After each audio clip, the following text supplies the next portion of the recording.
Replacing a blend door actuator in a 2007 Ford Ranger. We were not getting heat in the cab. AC worked fine, but no heat. And if you have a Mazda B Series truck between the years 94 and 2009, you basically have a Ford Ranger, so this information may help you as well. The video doesn't show removal of the old actuator, but that's the easy part. All you have to do is disconnect the wiring harness, take those 3 screws out, and you can lift the old one straight out of there. You might be one of the lucky ones whose actuator just snaps in. It's not held in by screws, it snaps in. Hope that that's what you have, because that's a much easier repair. The actuator is located behind the glove box. All you have to do is open your glove box, push in on the sides until the pins clear on each side, and then the glove box will drop down. This is what you'll be looking at, and the actuator is right up here on top. The blend door actuator controls the blend door, which lets you go between heat and AC when you adjust your temperature knob. So if your actuator dies, it depends on what position the blend door was in when it died. You could be stuck on all heat, all AC, or somewhere in the middle. But either way, you won't be able to adjust the temperature.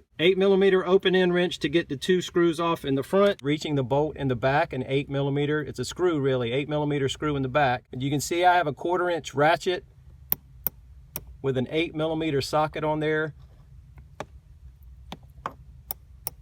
And you can hear the clicks. So I'm tightening it down. You have to put it over that screw head by feel because you can't see it. And this is reinstallation. So removal would be the opposite, obviously, but you can get a ratchet back there. A lot of comments that I saw on videos and repair forums, people were cussing that back screw, how difficult it was to get to, and a lot of people said they had just broke it off and didn't replace it.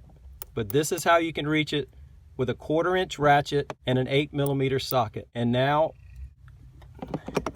that's tight right there. That's my father-in-law's 07 Ford Ranger, and replacing the blend door actuator did fix the problem. He now has heat in the cab of his truck. But a couple of things I want to point out here. You see this string down here to the left, looks like string. It's actually dental floss tied onto that rear screw so that if I dropped it during reinstallation, I would be able to retrieve it by pulling on the dental floss. I read that in the comment section in one of the videos that I watched, and I followed that person's lead, and that's a good idea. I would suggest you do that. And getting that rear screw started for reinstallation was by far the hardest part of this repair. Getting a wrench on it, not that hard. There's so little room to get your hand back in there, it's difficult to get your fingers on it to start twisting it to get it started back in the hole. Also, if you're replacing the actuator, when you take the old one out, you have to pay attention to the position of the shaft. There are 3 flat sides and 1 rounded side on top. You have to get the shaft on the new one in the same position as the old one when it came out. Otherwise, it's not going to slide back in. So if you take the new one out of the box and the shaft is not in the same position as the old one, all you have to do is plug the wiring harness into the new one, turn your ignition on, turn your temperature control knob on the dash, which will cause this shaft on the new one to slowly rotate. And you stop when that shaft on the new one is in the same position as the shaft on the old one. Then you should be able to install the new one with no problem. It should slide right in.